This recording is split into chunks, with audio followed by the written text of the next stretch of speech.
బోధకునితో యేసు ప్రభు చెప్పిన మాటలేవి.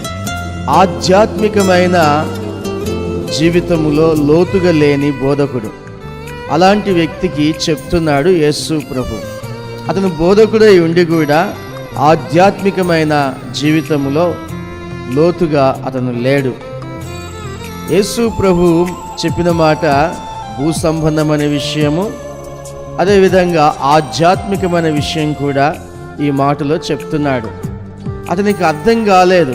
అర్థం కాక ఏమంటున్నాడంటే, అందుకు నికోదేము ఈ సంగతులు ఎలాగూ సాధ్యములని ఆయనను అడగగా, అప్పుడు యేసు ప్రభు అంటున్న మాట ఏంటంటే, భూ సంబంధమైన సంగతులు నేను మీతో చెప్పితే మీరు నమ్మకున్నప్పుడు పరలోక సంబంధమైనవి మీతో చెప్పిన యెడల ఎలాగూ నమ్ముదురు అని యేసు ప్రభు మాట్లాడుతున్నాడు.